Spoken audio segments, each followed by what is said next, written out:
In 2014, a man named Ronald Redd died in Vermont. He was 92 years old. He had worked as a gas station attendant for 25 years, and after that, he swept floors at a J.C. Penney. He drove a second-hand car.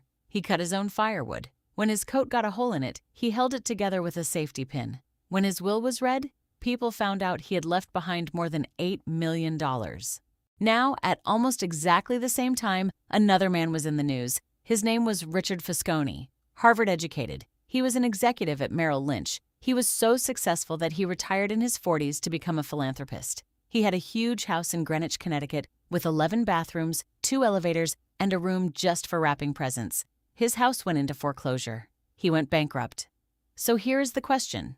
How does a janitor with no education beat a Harvard-trained executive at the one thing the executive did for a living? You would never see this in any other field. A janitor cannot perform better heart surgery than a trained surgeon. A janitor cannot build a better bridge than a trained engineer. But with money, it happens all the time. And that is the entire point of the book we are talking about today. It is called The Psychology of Money by Morgan Housel. And the whole argument is this. Money is not a math problem. It is a behavior problem. You can know every formula. You can understand interest rates and tax brackets and how bonds work. And you can still go broke. Meanwhile, a guy who never took a finance class in his life can end up with $8 million because he did 2 very boring things. He saved, and he waited. Housel says something that stuck with me. He says, doing well with money has a little to do with how smart you are and a lot to do with how you behave. And behavior is hard to teach, even to really smart people. So let's start with the first idea. Nobody is crazy. You probably know somebody who does something with money that makes no sense to you. Maybe your uncle keeps all his cash in the house because he does not trust banks. Maybe your cousin buys lottery tickets every week even though she is broke.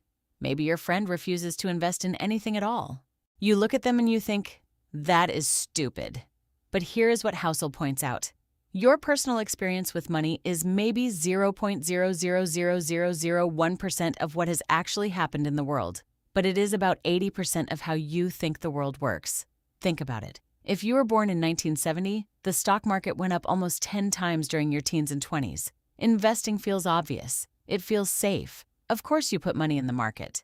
But if you were born in 1950, the market did basically nothing during those same years of your life. Adjusted for inflation, it was flat. So investing feels pointless. It feels like a scam for rich people. Same country, same market, 2 completely different beliefs, and neither person is stupid. They just lived through different decades. So when someone makes a money decision that looks insane to you, they are not being crazy. They are making a decision that makes perfect sense based on the world they have actually lived in. Every single one of us is walking around with a set of financial beliefs that we got by accident, just from being born when we were born, to the parents we were born to. Which means the first step to being good with money is realizing that your gut instinct about it was handed to you. You did not choose it. All right, so let's talk about the 2 forces that nobody wants to admit are running the show. Luck and risk. Bill Gates went to a high school called Lakeside. In 1968, that school did something almost no other school on earth was doing. It bought a computer. Now understand how insane that is. In 1968, most universities did not have computers. There were roughly 300 million high school-age kids in the world at that time. About 18 million of them were in the United States. About 270,000 were in Washington state, and about 300 were at Lakeside. Gates himself has said, if there had been no Lakeside, there would have been no Microsoft. So 1 in a million. That is roughly the odds of a high school kid getting access to a computer in 1968. And Bill Gates was that one. But here is the part of the story most people never hear. Gates had a best friend at Lakeside named Kent Evans. They were both obsessed with the computer. They were both brilliant. Kent was, by all accounts, just as sharp as Gates was. Before they graduated, Kent went mountain climbing. There was an accident. He died. Same school, same computer, same 1 in a million luck. And one of them became the richest man in the world and the other one died as a teenager.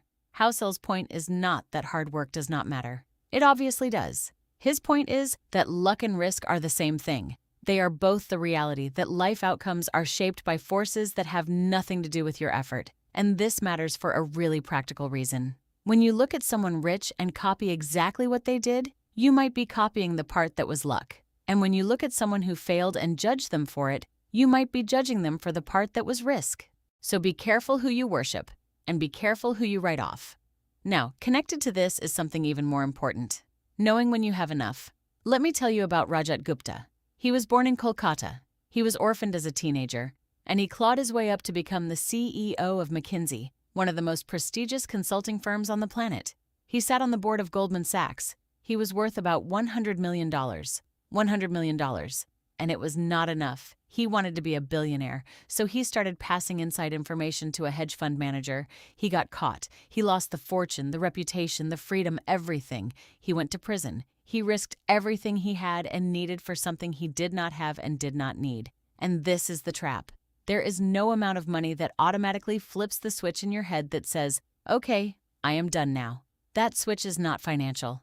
It is psychological. If you do not install it yourself, no amount of money will install it for you.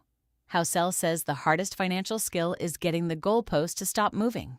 So now let's talk about the part everyone gets wrong about Warren Buffett. Buffett is worth, at the time this book was written, about $84.5 billion. Of that, about $81.5 billion came after his 65th birthday. Read that again. More than 95% of his money arrived after most people have already retired. Buffett started investing when he was 10 years old. By the time he was 30, he had about $1 million. Now, here is the thought experiment Housel runs. Imagine Buffett had done what a normal person does. Imagine he started investing at 30 instead of 10 and retired at 60 instead of working into his 90s. Same skill, same returns, same everything. He would be worth about $12 million. $12 million instead of $84 billion. 99.9% less. Same investor. So Buffett's real secret is not that he picks better stocks. It is that he has been picking stocks for 80 years. His skill is investing. His secret is time. And there is a man who proves this from the other direction. Jim Simons runs a hedge fund that has earned around 66% per year since 1988. That is more than double Buffett's return rate.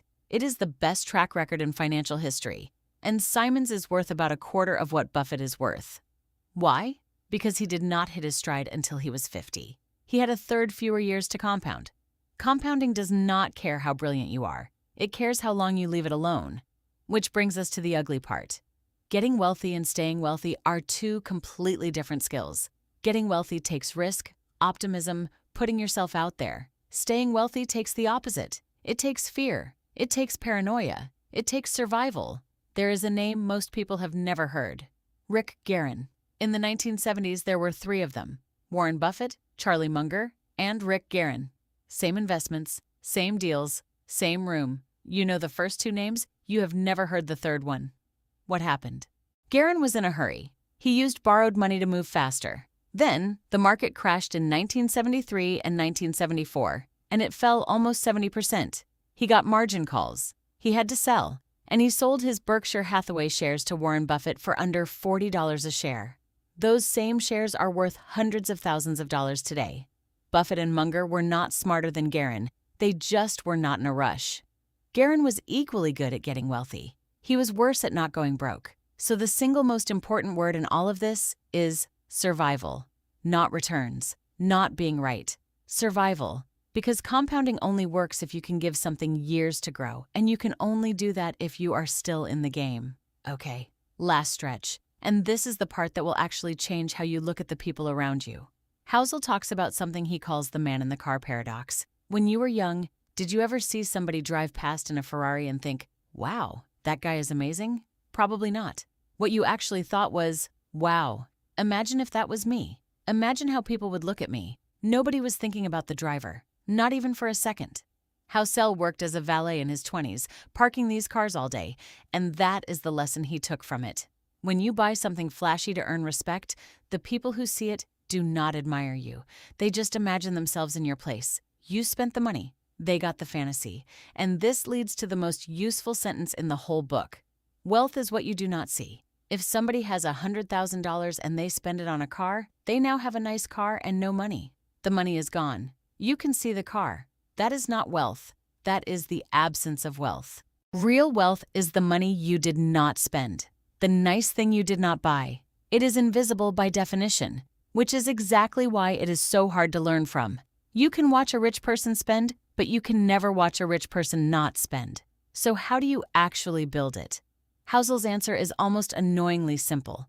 Your savings rate matters more than your income and more than your investment returns. You cannot control what the market does next year. You cannot always control what you earn, but you can absolutely control what you spend. And past a certain point, savings has nothing to do with your income at all. It is the gap between your ego and your income. Wealth is just what is left over when you stop trying to impress people. And what do you actually get for it? Not stuff. Freedom. Housel says the highest dividend money pays is control over your time. Being able to wake up and say, I can do what I want today, with who I want, for as long as I want. He argues that is the single biggest source of happiness money can buy, and almost nobody optimizes for it. Instead, we buy bigger houses that require bigger mortgages that require longer hours, and we hand our time away trying to look successful. One last thing, and then we are done. Everyone knows the market goes down sometimes. Everyone still panics when it does. Housel gives you a way to think about it that actually helps. Volatility is a fee. It is not a fine. A fine means you did something wrong. A fee is the admission price for something good. Every asset that produces great long-term returns will punch you in the face along the way. That is the cost. That is the ticket price. So when your investments drop and your stomach turns, you have a choice. You can treat it as a punishment and run away, or you can treat it as the price of admission and stay in your seat. The people who understand that it is a fee are the ones who are still there in year 30 when the compounding finally gets loud. Which brings us right back to Ronald Read, the janitor. He did not beat Wall Street because he was smarter than Wall Street. He bought decent companies. He held them for decades. He never sold in a panic. He never tried to look rich, and he let time do the only thing time knows how to do. That is it. That is the whole thing.